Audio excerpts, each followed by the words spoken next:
बिस्मिल्लाहिर्रहमानिर्रहीम, अस्सलाम वालेकुम। आप देख रहे हैं मुझे मेरे यूट्यूब चैनल पर और मैं मुज़म्मिल अफवान हूं। इस्लामाबाद हाई कोर्ट का अमला रिश्वत तलब करता है, ये कहना है जस्टिस बाबर सत्तार का, और उन्होंने इस हवाले से खत लिख दिया। एक और खत मंजर आम पर आ चुका है और मामलात कहां तक जा रहे हैं इसका अंदाजा आप बखूबी लगा सकते हैं।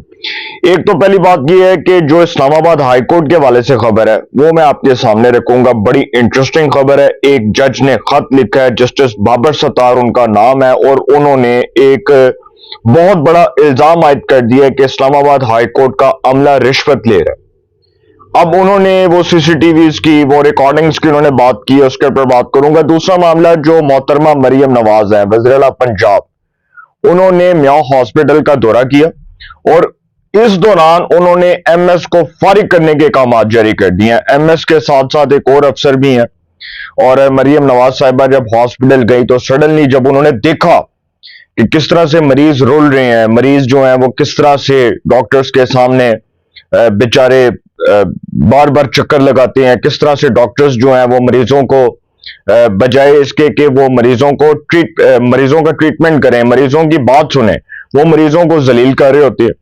और हॉस्पिटल्स के अंदर तो सर ये निजाम आज से नहीं बहुत सालों से चल रहा है।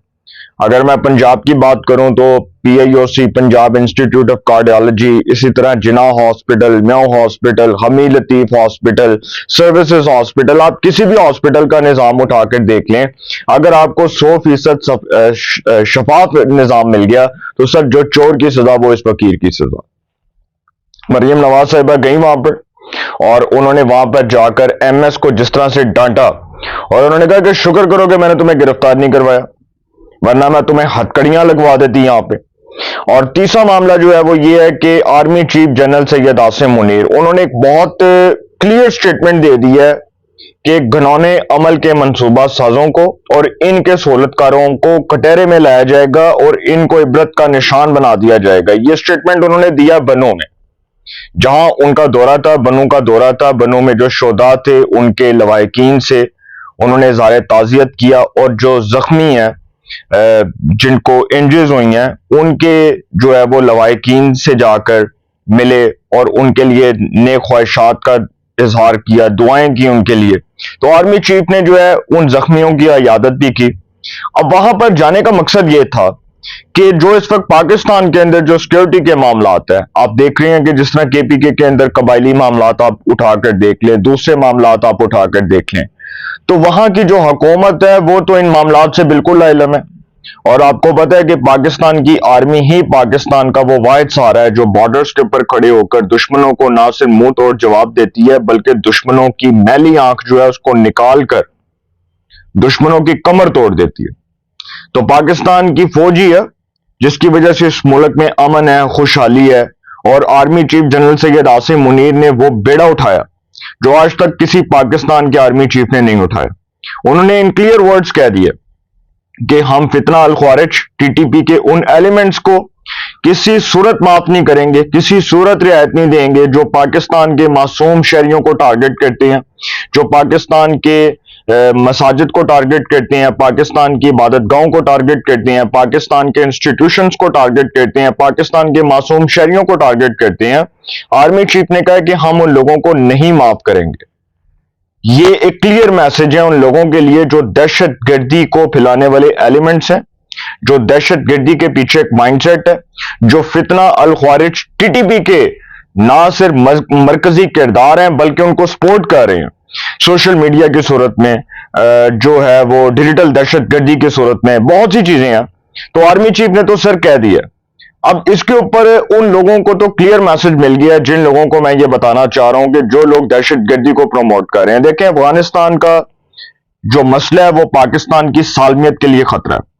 अफगानिस्तान जो है वो पाकिस्तान की सालमियत के लिए एक बहुत बड़ा खतरा है। ये सबको पता है कि हमने यहां पर जितने अफगानियों को यहां पर पनाह दी, जितने अफगानी यहां पर पनाह गजीर थे, सर सारे एनओसी के बगैर रह रहे थे, सारे सीएनआईसी के बगैर रह रहे थे। जब हमने इनको बेदखल करने के काम आज जारी किए तो दहशत गर्दी की जो हालिया लहर है उसका आगाज अफगानिस्तान से हुआ, और वो पाकिस्तान के बॉर्डर के ऊपर आपने देखा कि जिस तरह पाकिस्तान की सालमियत को एक खतरा दरपेश चैलेंज की सूरत में नजर आया, जिस तरह से पाकिस्तान के बॉर्डर्स पर खड़े जवानों को शहीद किया गया, और उन जवानों को शहीद किया गया जो जवान सारा सारा दिन, सारी सारी रात, चाहे सख्त गर्मी है, सख्त सर्दी है, वो पाकिस्तान की अफवाज का ना सिर्फ सर फखर से बुलंद कर रहे हैं बल्कि इस पूरी कौम के लिए बायसे फखर थे, उनको शहीद कर दिया गया। अब ये तो एक मजाक बन गया था ना कि अफगानिस्तान के बॉर्डर से सरासर जो है वो खिलाफ वर्जी हो रही थी। और अफगानिस्तान का आपने देखा है कि मामला आज से नहीं, बहुत साल पहले से अमेरिका का अफगानिस्तान के अंदर जो इन्फ्लुएंस है वो बहुत स्ट्रांग है।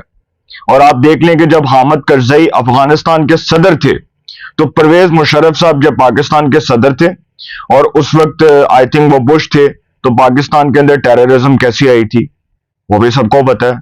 उस वक्त पाकिस्तान के अंदर किस तरह से टेररिज्म को फरोग दिया गया। उसामा बिन लादेन का जो इन्फ्लुएंस था पाकिस्तान के अंदर वो किसी से ढका छुपा नहीं है। एबटाबाद ऑपरेशन हुआ, उस दौरान उसामा बिन लादेन को टारगेट किया गया, और अमेरिका की सीआईए का खुद का इतराफ है कि उसामा बिन लादेन मर गया। और उसामा बिन लादेन पाकिस्तान में क्या कर रहा था, ये भी एक सवाल है। तो सर बहुत सी चीजें हैं आर्मी चीफ ने कर दी है, और उन्होंने क्लियर कट एक मैसेज दे दिया है कि तुसी अपनी खैर मनाओ, जे तुसी बाज ना आए तो ਤੁਹਾਡਾ इलाज साडे कोल है। ये तो आर्मी चीफ ने इन क्लियर वर्ड्स कह दिया, ये तो मामला हो गया खत्म। दूसरा, जो मरियम नवाज साहिब है, लेकिन जज साहब के खत के ऊपर मैं बाद में आऊंगा। मरियम नवाज साहिबा एमएस को उन्होंने जो डांटा है, वो म्यो हॉस्पिटल गई, वहां पर एक बच्ची आई उनके सामने, और वो लड़की मेरी तरह कोई यंग थी, तो वो लड़की बता रही है कि उसकी वालदा सख्त बीमार है लेकिन दवाइयां नहीं मिल रही, डॉक्टर्स बदतमीजियां करते हैं, जाहिलाना गुफ्तगू करती हैं, कोई बात करो तो आगे से बदतमीजी पे आ जाती हैं। तो मरियम नवाज साहिबा जो है उन्होंने जब वहां पर खड़ी थी, वो मोहतरम परवेज रशीद साहब भी वहां पर खड़े हुए थे, और उसके बाद मरियम नवाज साहिबा जब वहां पर गई तो उन्होंने वहां पर एमएस को डांटा, और उन्होंने कहा कि शुक्र करो मैंने तुम्हें हथकड़ियां नहीं लगवाई, वरना तुम्हें जेल में डाल देना चाहिए जिस तरह के तुम्हारे काम है। और सर मेयो हॉस्पिटल की कार्डियोलॉजी की वार्ड उठाकर देख लें, वहां पर कीड़े फेर रहे हैं।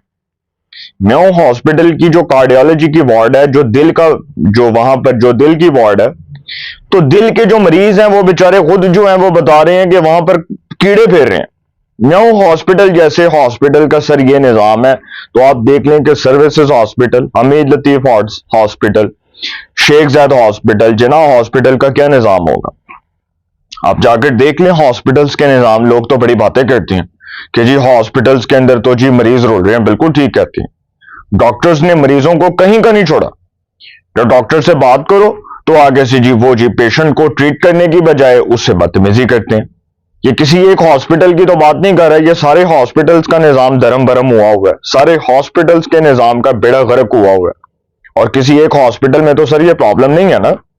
तो मरियम नवाज साहिबा वहां पर खड़ी थी और उन्होंने एमएस को डांटा, और उन्होंने अस्पताल का जो पूरा अमला था उसको भी खबरदार किया कि ये कंप्लेंट सेल है, इस पर लोग कंप्लेंट करेंगे। पहले तो सर ये होता था ना कि उस्मान बुज़दार के दौर में जिस तरह से ब्यूरोक्रेसी तबाह हुई थी, और वो जो ब्यूरोक्रेसी थी वो इसलिए भी काम नहीं कर रही थी कि एक नाहल और नलायक वज़ीर आला एक सूबे के ऊपर मुसल्लत हुआ था। अब मरियम नवाज की अगर आप कारकर्दगी का जायजा लें या उसको उठाकर देखें, तो मरियम नवाज की बकिया सूबों के वज़राए आला से कारकर्दगी 100 गुना बेहतर है। इसको मैं इसलिए बेहतर कह रहा हूं कि मरियम नवाज साहिबा काम कर रही हैं और उनके काम नजर आ रहे हैं। तो जो अच्छे काम करेगा हम उसका अप्रिशिएट करेंगे बतौर जर्नलिस्ट, हमें तो किसी से कोई प्रॉब्लम नहीं है। बहुत अच्छा किया उन्होंने एमएस को डांटा। भाई मरीज जो है वो लाखों लाखों रुपया दे रहे हैं, मरीज जो है वो वहां पर अपना इलाज चाहते हैं, उनको तिबी सहूलियात नहीं मिल रही, उनको इलाज मुयसर नहीं है, तो वो क्या करेंगे? वो शिकायत ही करेंगे ना। वो शिकायत सेल के ऊपर, कंप्लेंट सेल के ऊपर फोन करेंगे और बताएंगे कि जी देखो जी ये डॉक्टर्स का रवैया, ये इनका र्यूड बिहेवियर है जिसकी वजह से हम परेशान हुए हैं। तो उन्होंने बिल्कुल ठीक कहा कि जब इस मुल्क में निजाम इस तरह से चलेगा तो सर ये फिर सवालात उठेंगे। और मरियम नवाज साहिबा ने जो किया मैं समझता हूं बिल्कुल ठीक किया, और उनको ये करना चाहिए था और ये बिल्कुल जायज किया। बल्कि उनको चाहिए कि किसी वक्त बगैर बताए हॉस्पिटल्स का विजिट करें और जाकर छापा मारें और देखें कि किस तरह से मरीज जो है वो बेचारे रोल रहे हैं, किस तरह से वो डॉक्टर्स। अब तो मुझे खैर किसी ने बताया, मेरे एक जानने वाले, उनके वालिद जो हैं पीआईओसी में एडमिट थे, पंजाब इंस्टीट्यूट ऑफ कार्डियोलॉजी में। तो उनके साथ जो एक जो बेड होता है उसके साथ दूसरा बेड जो था, वहां पर पेशेंट की जो कंडीशन थी ना वो बड़ी क्रिटिकल थी। तो उस पेशेंट की सडनली डेथ हो गई।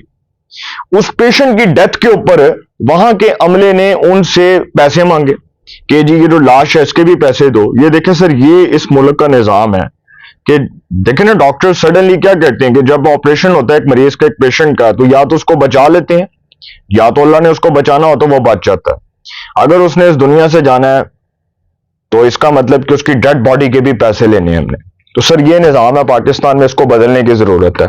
तीसरी खबर जो है वो बड़ी इंपॉर्टेंट है, और तीसरी खबर ये है कि justice Babar Sattar, Islamabad high court के जज, उन्होंने रिश्वत सतानी के मामले पर एक खत लिख दिया। और वो जो खत है, इस्लामाबाद हाई कोर्ट का अमला साइलिन से रिश्वत तलब करता है। उन्होंने खत में लिखा है, रजिस्ट्रार को उन्होंने खत लिखा है, और इस खत के अंदर वो ये कह रहे हैं कि जस्टिस बाबर सत्तार कहते हैं कि सेक्रेटरी ने मुबैना रिश्वत सतानी के अजाले के लिए रजिस्ट्रार को खत लिख दिया। जस्टिस बाबर सत्तार की हदायत पर इनके सेक्रेटरी ने मुबैना रिश्वत सतानी के अजाले के लिए रजिस्ट्रार को खत लिख दिया। जस्टिस बाबर सत्तार की हदायत पर लिखे गए खत की नकूल तमाम जजेस के सेक्रेटरीज को भी अरसाल कर दी गई। खत में कहा गया कि इंक्वायरी करके मुलव्विस स्टाफ के खिलाफ कार्रवाई करके इस बुराई को जड़ से उखाड़ा जाए। कायम मुकाम चीफ जस्टिस के सेक्रेटरी ने खत के मौसूल होने की तस्दीक कर दी। कायम मुकाम chief justice justice Sarfaraz Dogar, जिनका अभी हाल ही में तबादला हुआ, उन्होंने लिखा है जस्टिस बाबर सत्तार ने कि मेरे इल्म में लाया गया कि कोर्ट स्टाफ साइलिन और वकला से रकम का मुतालबा करता है। खत में कहा गया कि इस्लामाबाद हाई कोर्ट के कोर्ट रूम्स और कॉरिडोर्स की वीडियो मॉनिटरिंग होती है। उन्होंने कहा कि कोर्ट रूम्स और कॉरिडोर्स की वीडियोस की मॉनिटरिंग होती है। रजिस्ट्रार ऑफिस 2 हफ्ते की फुटेजेस निकाल कर देख सकता है। स्टाफ मुतालबा करके रकम ले रहा है। अगर ऐसे मुतालबात की रिपोर्ट्स दुरुस्त साबित हुई तो मुलव्विस स्टाफ के खिलाफ सख्त एक्शन लिया जाए। खत में कहा गया कि कोर्ट मुलाजमीन का किसी वकील या साइल से रकम लेना रिश्वत सतानी के जुमरे में आता है। इस प्रैक्टिस को कार्रवाई करके खत्म नहीं किया जाता तो इस्लामाबाद हाई कोर्ट का कल्चर खराब होगा। अच्छा, अब वो जो खत में इल्जाम लगा रहे हैं ना कि ये जो इस्लामाबाद हाई कोर्ट में रिश्वत सतानी के मामला चल रहे हैं, अमला साइलिन से जो है वो रिश्वत तलब कर रहा है, ये उन्होंने दरअसल उनके ऊपर इल्जाम लगाया जो इस्लामाबाद हाई कोर्ट के अभी हाल ही में ट्रांसफर होने वाले जजेस हैं, उनके अमले के ऊपर जो है वो इल्जाम है। अब यही जजेस हैं जिन्होंने, ऑनरेबल जजेस जिन्होंने इस्लामाबाद हाई कोर्ट में जजेस के ट्रांसफर के ऊपर खत लिखा था कि जी इनका ट्रांसफर रोका जाए। फिर यही जजेस थे जिन्होंने इस्लामाबाद हाई कोर्ट के जजेस के ट्रांसफर को चैलेंज किया। यही वो जजेस थे जिन्होंने इस्लामाबाद हाई कोर्ट में सीनियरिटी बेस पर भी खत लिखा। 3 बार इन्होंने खत लिखा। अब यही जज साहब हैं जिन्होंने अब ये दोबारा लिख दिया। तो सर अब ये जो इल्जाम लगा ना, ये जो हाल ही में ट्रांसफर होने वाले जजेस हैं, जिस तरह 3 जजेस जो हैं वो अभी ट्रांसफर हुए, एक सिंध हाई कोर्ट से, एक बलोचिस्तान हाई कोर्ट से और एक लाहौर हाई कोर्ट से। अब जो लाहौर हाई कोर्ट से हुए हैं जस्टिस सरफराज डोगर, वो इस्लामाबाद हाई कोर्ट के कायम मुकाम चीफ जस्टिस भी हैं। तो सर जवाब आएगा, इसका मतलब कि रिएक्शन तो आएगा और रिएक्शन तेज होगा। बाकी क्या होता है क्या नहीं होता इसकी इंक्वायरी तो होगी, और इस्लामाबाद हाई कोर्ट के कायम मुकाम चीफ जस्टिस सरफराज डोगर ही इसकी इंक्वायरी करवाएंगे। अपनी राय का कमेंट्स में जरूर इज़हार कीजिएगा। इंशाल्लाह एक नए सेगमेंट के साथ पे मुलाकात होगी। अपना बहुत ख्याल रखिएगा। आला निगहबान।